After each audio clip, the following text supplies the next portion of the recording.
हे दोस्तों, आज का हीरो स्टॉक्स में आपका स्वागत है। और आज इस वीडियो में हम डिस्कस करने वाले एक क्वेश्चन को। ये बहुतों का क्वेश्चन है।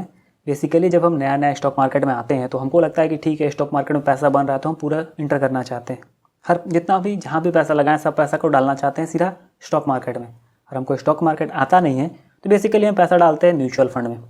तो यहाँ बेसिकली ये क्वेश्चन है कि कोई एक ये साहिल रहमानी है जो लगभग 5 फंड खरीद लिए, 1 2 3 4 5।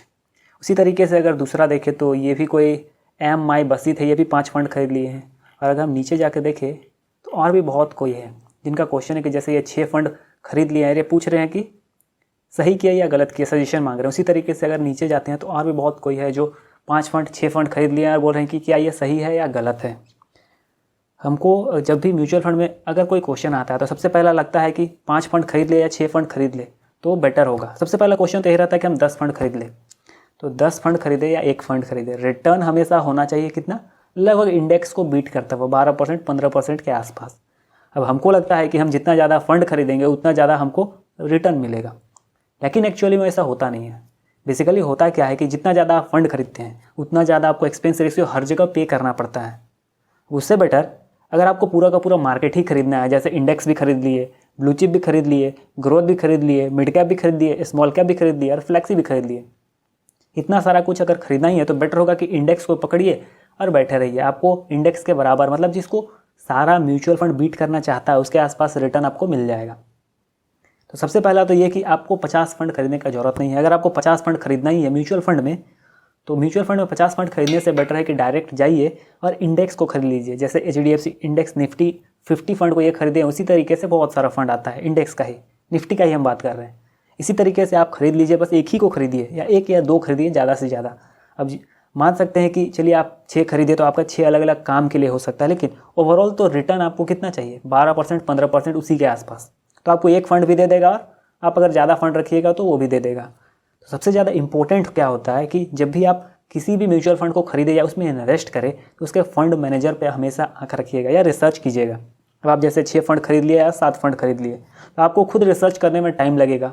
अब ऐसा रिसर्च करना कहने का मतलब नहीं है कि आपको भी जैसे प्रॉपर कंपनी पे जाकर रिसर्च करना है कि कौन बढ़िया है कौन ख़राब है। इससे बेटर तो आप ही बन जाते म्यूचुअल फंड मैनेजर, तो ऐसा तो हो नहीं सकता ना।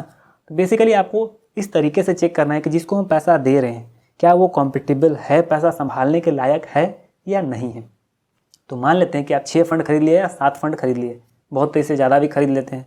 और अभी जो नया नया म्यूचुअल फंड का नाम सुने हैं, जो अभी नया नया पैसा को बनाते देख रहे हैं, उसे ऐसा लगता है कि ये बहुत समय से पैसा बन रहा था, हमको पता नहीं था, इसीलिए जितना पैसा मेरे पास है FD तोड़ो या ये जो भी जितना भी जहाँ से पैसा उठा सकते उठाओ और सीधा म्यूचुअल फंड में डाल दो। बेसिक सबका यही सोच है अभी फ़िलहाल जैसे मार्केट चल रहा है उसके हिसाब से, क्योंकि पिछले 1 से 2 साल में काफ़ी बढ़िया रिटर्न दिया है और इसी को देख के सब कोई अपना पैसा जहाँ भी था सब डालने का कोशिश कर रहा है।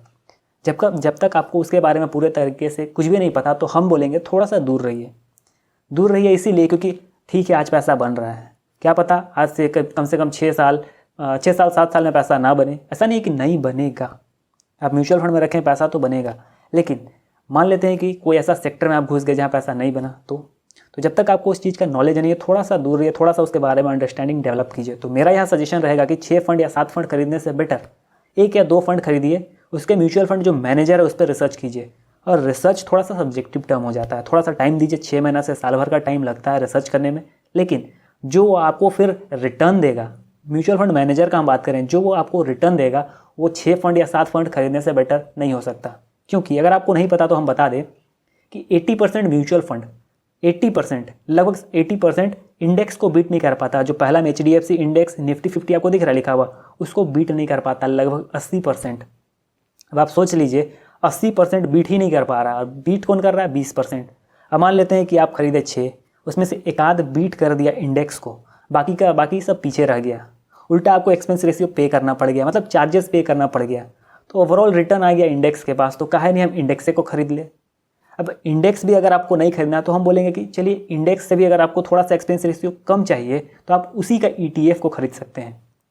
अगर नहीं समझ में आया तो ये समझिए कि निफ्टी 50 ही खरीदना है, लेकिन मार्केट से खरीदना है, मतलब मार्केट में ट्रेड हो रहा है अभी खरीदना है। जैसे मार्केट ट्रेड हो रहा है 10 बजे से 4 बजे तक तो उसके बीच में खरीदना है। जबकि आप इंडेक्स फंड खरीदिएगा तो डे एंड पे खरीदाता है, आप चाहे पैसा कभी भी दे। नहीं समझ में आया तो इसको छोड़ दीजिए। बेसिक मतलब यही समझिए कि ओवरऑल आपका रिटर्न इंडेक्स को बीट करना चाहिए। तो मान लेते हैं कि 6 फंड खरीदे, उसमें 1-2 आपका इंडेक्स बीट किया, बाकी 4 नहीं किया, तो ओवरऑल घुल मिल के आ जा रहा है निफ्टी इंडेक्स के पास ही। तो बेटर होगा उसी में जाकर इन्वेस्ट करें, ज़्यादा दिमाग भी नहीं लगाना होगा। या फिर बेटर होगा कि किसी 1 या 2 फंड मैनेजर पे आप रिसर्च कीजिए। रिसर्च थोड़ा सा सब्जेक्टिव टर्म है और रिसर्च में बेसिकली करना क्या होता है, थोड़ा बहुत आपको बता देते हैं कि जैसे म्यूचुअल फंड मैनेजर का थोड़ा सा पास्ट रिकॉर्ड चेक किया जाता है। अब ऐसा नहीं है कि वो फंड कैसा कर रहा है, हम बोले म्यूचुअल फंड मैनेजर, मतलब इससे पहले वो कहाँ काम किया था, ठीक है, वहाँ चेक कीजिए वहाँ का रिटर्न क्या था। अगर मान लेते हैं कि वो डेटा सब नहीं अवेलेबल है, तो क्या कीजिए कि म्यूचुअल फंड मैनेजर का नाम टाइप कीजिए गूगल में, वहाँ आपको रेटिंग मिल जाएगा। बहुत सारा साइट होता है, वहाँ आपको रेटिंग मिल जाएगा। जैसे वैल्यू ऑनलाइन सर्च करके एक वेबसाइट है, वहाँ आपको म्यूचुअल फंड का मैनेजर का रेटिंग मिल जाएगा, वहाँ से आप चेक कर सकते हैं। दूसरा, आपको यूट्यूब में और गूगल की जगह तो बहुत सा पेजेस मिल जाएगा जहाँ म्यूचुअल फंड मैनेजर कुछ कुछ बोला है या उसके बारे में लिखा गया है, वहाँ से आपको बहुत सारा डेटा मिल जाएगा। लेकिन अब आप सोच रहे होंगे कि ठीक है डेटा तो हमको मिल जाएगा, लेकिन हमको क्या पता चलेगा, आप तो कुछ भी नहीं जानते। तो जब आप कुछ भी नहीं जानते हैं तो बेटर होगा कि आप इंडेक्स में जाएँ। थोड़ा बहुत सीखने में इंटरेस्ट है तब आए म्यूचुअल फंड में। अब आपको मान लेते हैं कि थोड़ा बहुत सीखने में इंटरेस्ट है, तब आप क्या कीजिए कि म्यूचुअल फंड मैनेजर को थोड़ा सा एनालाइज करने का कोशिश कीजिए, वो बोलता क्या है। अब वो बोलता है तो बोलता कितना हद तक सही है, क्योंकि 5 आदमी को आप सुनिएगा और एक आदमी एकदम अलग ही बोलने लगे तो आपको पता चल जाएगा। इसीलिए थोड़ा सा कंपेरेटिव एनालिसिस करने का कोशिश कीजिए। 1-2 वीडियोस आपको देखना पड़ेगा उसका, और उसको कंपेयर कीजिए किसी ऐसे म्यूचुअल फंड मैनेजर से जो पहले अच्छा परफॉर्म कर चुका है। तो अब बुक भी पढ़िएगा तो आपको बहुत सारा चीज़ मिल जाएगा। फिर क्या कीजिए, चेक कीजिए कि जो वो बोलता है वो करता है या नहीं करता है। एग्जाम्पल के लिए बोले तो सपोज़ म्यूचुअल फंड मैनेजर बोलता है कि हमको रियल इस्टेट में इंटरेस्ट नहीं है, लेकिन जब आप उसका फंड को चेक करते हैं तो रियल इस्टेट में खरीद के बैठा हुआ है।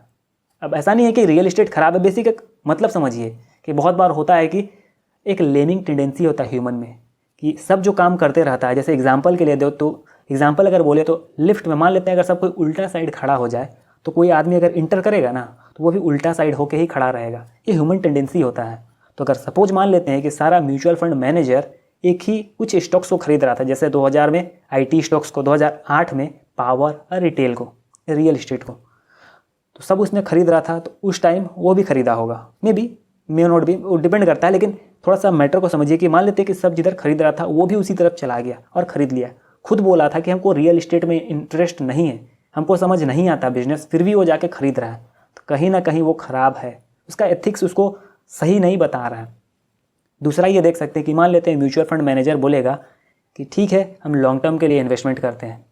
अब आप चेक करते हैं उसका जो फंड होता है कौन कौन सा खरीदा है, तो आप चेक करते हैं कि हर 2 महीना 3 महीने में कंटिन्यूस बाइंग सेलिंग कर रहा है। अब बाइंग सेलिंग करना ये गलत नहीं है, क्योंकि कभी कभी होता है कि हम कुछ गलत स्टॉक्स खरीद लेते हैं, या कभी कभी हमको होता है कि अपॉर्चुनिटी मिलता है, बढ़िया अपॉर्चुनिटी मिलता है तो उसको खरीद लेना चाहिए। लेकिन जब आप इसको ज़रूरत से ज़्यादा करते हैं तो होता ही है कि आपका जो चार्जेस लगता है, क्योंकि जब भी खरीदा जाएगा स्टॉक्स या बेचा जाएगा स्टॉक्स, चार्जेस पे करना पड़ता है।